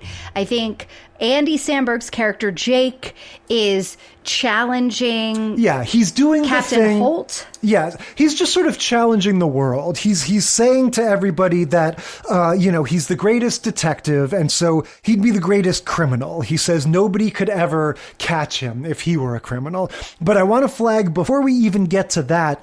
This, I think, is like Brooklyn Nine-Nine history because they have the joke. I forget what's even leading up to it, but Amy Santiago says, everybody is kind, sober, and fully dressed. Oh, right. That's the name of her sex tape. Andy Samberg says, kind, sober, and fully dressed. Name of your sex tape. And then, of course, it recurs several times in this episode, but this is a recurring joke throughout the whole series. He's constantly, anytime she says something, it's just like their version of That's What She Said. That there's all kinds of funny things. That's the name of your sex tape. That's the name of your porn. Yeah. And so I'm pretty sure this is the first ever instance of it. But so anyway, Jake is saying that he'd be the greatest criminal. Nobody would ever be able to catch him if he decided to commit a crime. And so he says that he thinks he could steal. He asks Captain Holt, what's your most valuable possession? Yeah. And I love how, Captain Holt, Andre Brower, amazing actor, he says, oh, my Medal of Honor, or my Medal of Valor. He just has that like at the ready. He's like, but of course that is kept within a safe that is kept within another safe or whatever. Well, I mean, it's hanging on his wall. He's like, but it's in my office, so you'll never be able to get to it. Yeah. But then he's like, you know what? I'm going to make this more difficult. And he takes it out, puts it in a safe inside of a locked cabinet inside of his desk. Yeah, but so that's the challenge that Jake is like, I am going to steal your medal by midnight. And thus is born the first Halloween heist. That's right. The titles of the Brooklyn Nine-Nine episodes are just variations on the word Halloween in different ways. It's like Halloween 1, 2. Well, they don't have 1. This one's just Halloween. But then they've got 2, 3, 4. It goes on and on. But that's what it is. The Halloween heist. It's always them trying to steal something from each other or like having a race to steal something or something like that. And so we sort of launch into a normal Brooklyn Nine-Nine episode where, it's a sitcom about police detectives. So it's Halloween. So Amy's miserable because the reason she was talking about quiet, fully clothed and all of that kind was that she feels like that all goes out the window. Society goes out the window on Halloween. Everybody's in costume, carrying fake guns, being the worst of themselves. Yeah, exactly. It's just chaos on Halloween.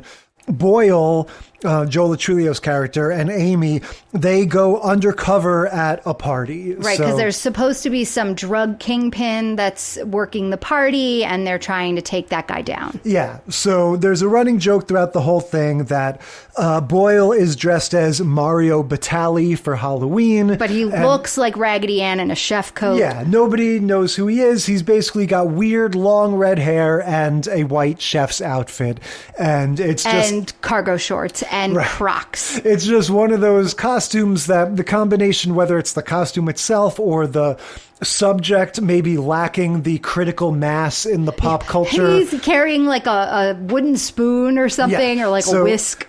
Yeah, we get lots of funny, erroneous guesses about who he is. Yeah, and then Amy, meanwhile, is a skeleton. She kind of looks like from Halloween 3, the little kid in the generic skeleton outfit. Yeah, well, it looks like PJs. It looks like a grown-up onesie. They dress her in a way because she complains about all the sexy dressing. Yes. So they give her this very sort of like formless, like it makes her kind of look like a kid. It looks like she's wearing a sack. It's huge on her. Apparently it comes from the evidence room, so it's stiff, it's not been washed, and it smells like vomit, which is disgusting. Yeah, but so there's a point where they're in this loud club, there's all young people dancing and stuff. And so, she makes some comment about, you're not supposed to smoke or whatever it is the young person's doing. She goes, why should I listen to you, bone person? And Amy's like, it's called a skeleton. It's a perfectly common word. And so, Yeah, the girl is actually dressed as Raggedy Ann, and she is chugging vodka out of a bottle on the steps in front of the venue. Outside. And then Amy flashes her badge, and the girl and all the other people on the steps are like, oh man, they're cops, boo, and start booing them and then go inside. Yeah, so that's going to be our sort of recurring B story, Amy and Boyle's adventures undercover looking for this drug deal, but we get Jake doing his first sort of wacky attempt at a break-in where we have Captain Holt sitting at his office doing his paperwork, doing his normal thing, and he starts hearing the noises or the dust falls out of the dropped ceiling. Right, so he starts calling up, Jake, are you in my ceiling? Yeah, exactly. No, nobody's up here. And so that's when he decides to lock up his metal in his safe within another safe or whatever. He says, you're going to need to know the combination, and then you're also going to need to have the key to this other thing that it's in. And the key is, because it's in a locked drawer in his desk, so the key is on his waistband. So there's no way he's going to get it. Right. And so a little bit later in the episode, we're going to have another thing where Jake is dressed as a janitor. He's got the mustache and everything. And, Holt spots him from across the bullpen or whatever. He's like, Jake, get out of there. Yes, all and of these pigeons in the ductwork. He's trying to push pigeons through.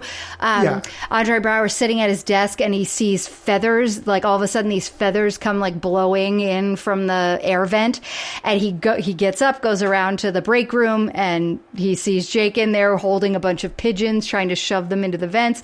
And every single time he gets caught, Captain Holt is like, you're stupid. I have less respect for you now because this is what you're trying. Yeah. Like, these are awful ways to try to, you are the dumbest criminal right now, not the smartest. Yes. And it's the usual, sort of characterization on Brooklyn Nine-Nine that like half the things that Andy Samberg does are just to amuse himself. There's no reason why his fake janitor character would need to have a mustache. It's meant to be, only seen at a distance from Andre Brower. Like, it's just because he wants to wear a mustache. So, because sometimes getting in costume is fun. What I'll say about this first kind of part of the episode, so the only other episode of Brooklyn Nine-Nine I've ever watched is the one that we watched for this show, which was way later on. It was like the response to current events when they tried to tackle Black Lives Matter. And Chelsea Peretti had already left the show because it was the kind of the end of the last season. So I didn't get to ever see any of the great kind of interaction that Gina has with Jake. And so I didn't even know who she played on the show. But so she plays Holt's assistant. And there was a really fun scene with Jake trying to like pump her for information on Holt's schedule of when he was not going to be in the office. And they had some really good banter. Like, I really enjoyed that. It almost made me think that like they would be the will they won't they couple. Well, you're supposed to understand they're old friends. Like, they go way back, okay. Jake and Chelsea.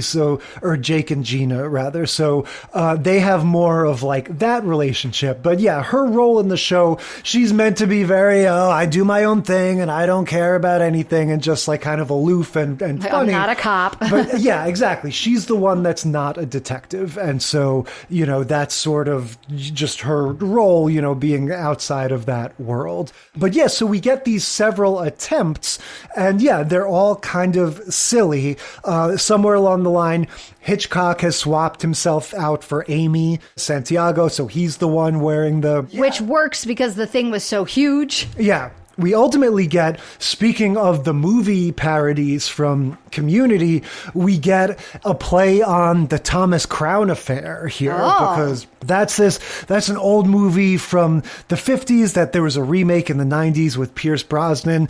the whole move of having a bunch of people all dressed the same, and so you confuse the when police. Was it the clowns? Is that what it was? Yeah, well, in this case, yeah, is he also dressed as a baby clown, and so he has all these decoy that's baby right. clowns? No, it's not. It's the royal baby, because they had to go and round up a bunch of royal babies because somebody got mugged by somebody dressed up in a royal baby costume. So then he gets a bunch of people to dress up like royal babies and create this whole distraction to get something from Andre Brower. The keys. Yeah, he calls in Andre Brower, and again, it doesn't really make any sense. Like, I would think a police captain would be able to still like secure the items on his person. Well, but that's the thing. He thinks like Jake again makes Holt think that he caught him and didn't get the keys. Like because he comes in and Jake is in his office making a copy of the key, and Andre's like,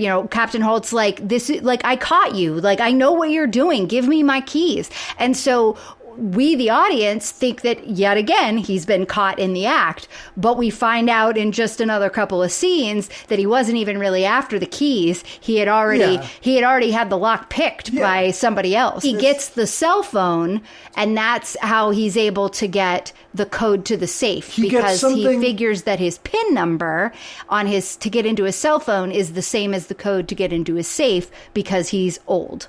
Yeah. And whatever it is, in this melee of all of these decoy babies running around the bullpen, somebody snips the little cord to Andre Brower's thing. So they take something off of his person. They get his keys, yeah. And so this ultimately comes down to, again, another sort of movie cliche of this time, because this was a little bit after The Dark Knight. Yeah, this is 2014. Skyfall, where a lot of these big action movies at this time would have this thing of the bad guy would get caught on purpose halfway through, and there would be this scene where they'd be in the jail or the interrogation room or whatever, and, sort of reveal that they, in fact, have the upper hand. And that's what happens here, where, they're like, Captain Holt, we had to arrest Jake for scaling the building with a flamethrower. Yes. And so, Captain Holt goes into the interrogation room. Jake is in handcuffs, and he's like, you have played right into my whole plan. In mere minutes, I will be the victor. Right. And so then he reveals all of these gags that he got caught doing. Yes. Other than the very first one, that was a genuine attempt. But like falling into his office through the ceiling tiles is what made him realize that he was going to need a team. Yeah. So he got the whole office to work together to help him best Captain Holt and steal this Medal of Valor. So when he was the janitor, that was actually a ploy or a distraction so that Rosa, is that her name? Yep. Diaz could pick the lock on the cabinet. So then the cabinet is now open. It's been picked and it's open, so he doesn't need to have the keys anymore. Yeah. And then so that Rosa can get out of the office, he does the thing where he sets a trash can on fire, making it look like, again, the distraction happened late and he was supposed to distract him, but actually it was perfectly timed. Yeah, it was one of his dopey things. He goes, beware of the backdraft. And so it's meant to be like, oh, there's Jake again. He's so stupid. And that's exactly how Captain Holt took it. Exactly. And it was underestimating him at every turn because he's,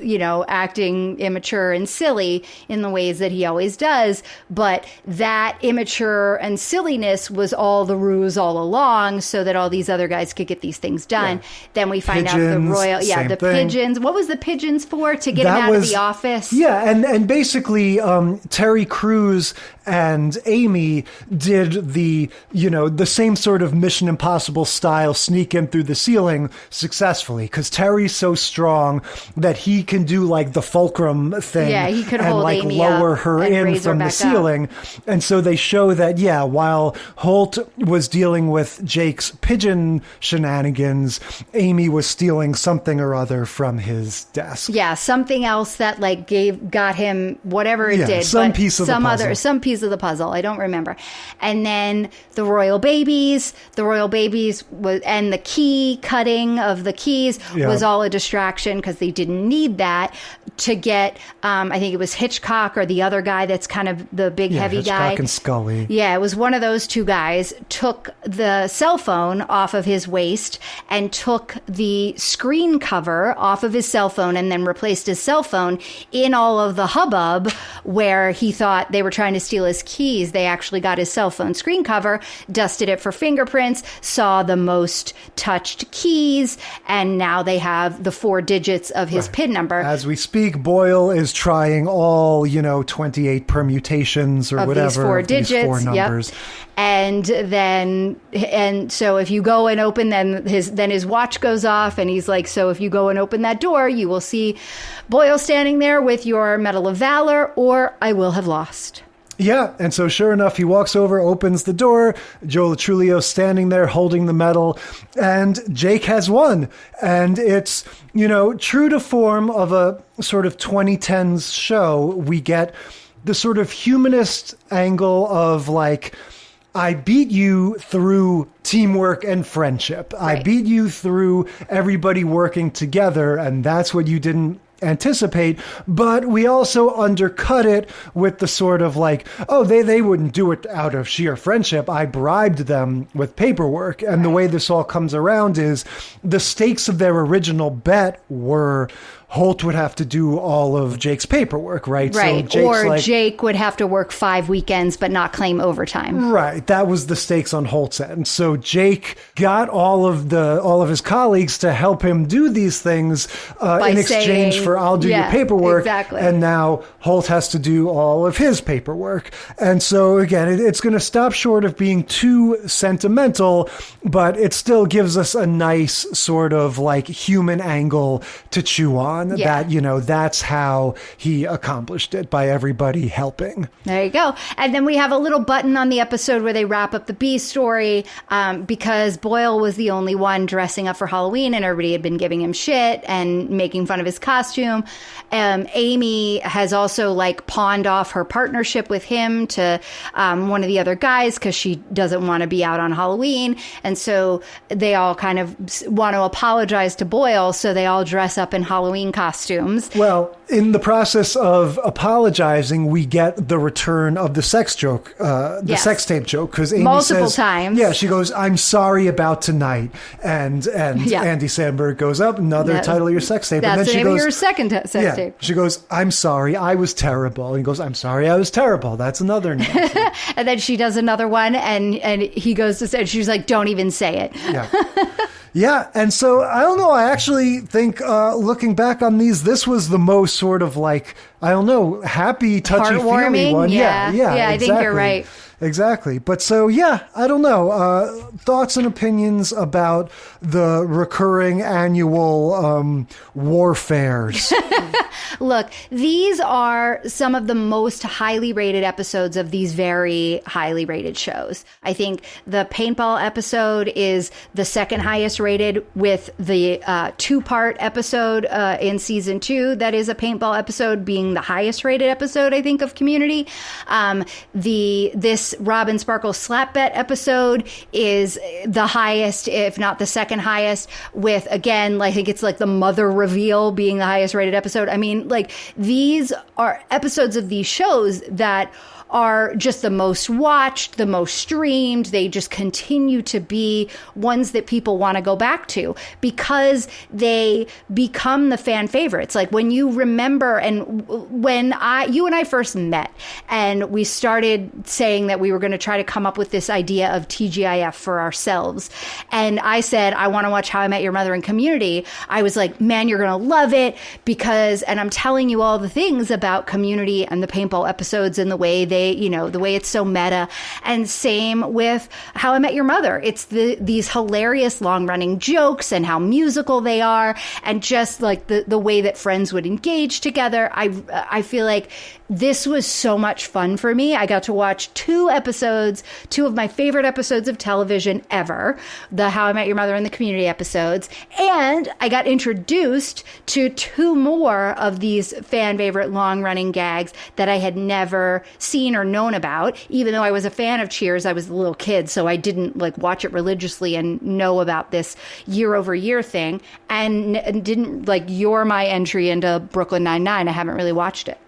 Yeah, I think these are all very fun. And yeah, as you're talking about that, I just started thinking like, yeah, it is a case in each one of these, a sort of chicken and the egg thing where, to what extent are these ideas that naturally lent themselves to being a recurring thing and you have that idea from the start? Or is it more of a Darwinian survival of the fittest thing where it's like, no, these ended up being the recurring things just because they were the best ones and they were the ones that people responded to? Yeah. I mean, I feel like of all of these episodes, I think the writers of the slap bet episode were definitely laying seeds for later on. I don't know that they were laying Robin Sparkle's glitter for later on, but I definitely think they were hoping that they could come back to this slap bet thing multiple times. The next slap bet episode, I think it's the next slap bet episode. It might be the third one where Lily is a part of a weird little indie theater show, and they all go to see it, and Barney gets really mad at her, so then he makes one and invites them all. I mean, it is so fucking funny. Like just the whole episode. I remember when you and I watched it together, you were like, I've sat in so many of these with my friends from college, like doing indie theater after we graduated. It's so funny. Yeah. His little black box theater thing is definitely, we'll get to that at some point in this process. But yeah, you're hitting on one of the things I think that these all have in common that makes them so appealing, which is escalation. These things all are, like we said, these sort of conflicts or rivalries or feuds or something, and they all lend themselves to this escalation within the episodes. We see in all of them this comical, like in Community, it's literally like you go from a normal day to the apocalypse. In Cheers, it's, oh, you steal our trophy, we're gonna, screw up your champagne glasses or whatever. But there's always this sense of escalation within the episode, and then the promise of, oh, okay, well, now we're gonna keep coming back to this year after year. Just like you're saying, it's gonna get like really crazy. We're gonna be in outer space by the time we get to the third or fourth time that we do this. So yeah, the escalation, and hand in hand with that, the movie parody element of it. It's the most explicit in Community, and we talked about all the specific references, but so many of these have that thing of like, oh, we're going to do the sitcom thing of getting in a little bit over our heads and have the hallmarks of, of movies or things that are a little bit more elaborate, and do our little sitcom version of that. And it's going to be funny when we kind of fall short, and it's going to be like our little sort of rinky-dink, TV version. So yeah, all of these really succeed in that way. In a sense, How I Met Your Mother only bums me out because of the psychological terror aspect of it. Because you're watching them weenie, slap each other like that. Because you're a weenie. But then it wins me back with the Robin Sparkles. It's like you said, they kind of, you get a 2-for-1 with the sort of historic moments. Yeah, to me, this is a lineup where there is no weak link or favorite. They're all really, really solid. Yeah, I think if we were to say there was a weak link, I think it would, for me, it would be Brooklyn Nine-Nine, just because it feels tame in comparison to the two that we watched right before it. I think if we had watched Bar Wars and Halloween back to back, they both felt a little more tame than these other two that really ramped it up to the extreme in certain ways. And so what I'm looking forward to in the years to come are how because what I have seen from, digging on the internet is that both Bar Wars and Halloween ramp up real big over time, and they become this like juggernaut of a thing that, people would, it was appointment television even in Brooklyn Nine-Nine days to try to watch this right away because you didn't want to miss the Halloween episode. Yes, exactly. The notion of escalation. Again, we're going to make it bigger and better each time. Right on. All right. So much for the recurring annual feud. The long-running gags? Something like that? So much for that. What are we talking about next week? Next week, we're talking about Shakespeare.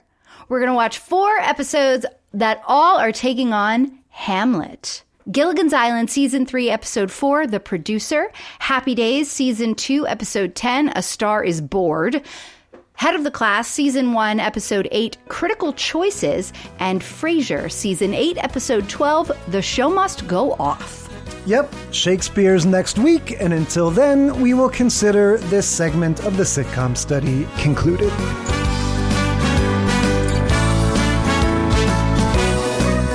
Thank you for listening to the Sitcom Study. Tell us what you think or share your own TV tropes and topic ideas by sending a self-addressed stamped email to sitcomstudypodcast@gmail.com or find us on Facebook or Instagram. And if you like the show, consider leaving a rating or review on your podcast app. It helps us boost those precious Nielsen ratings. The Sitcom Study is recorded in front of a live studio dog.